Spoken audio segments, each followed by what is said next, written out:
அதை நீ மறக்காதே. நேற்று நடந்த காயத்தை எண்ணி நியாயத்தை விடலாமா?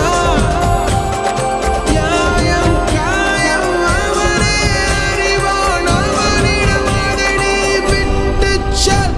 ஏய் தோழா, உன்னால் வாழா, உன்னால் முடியும்.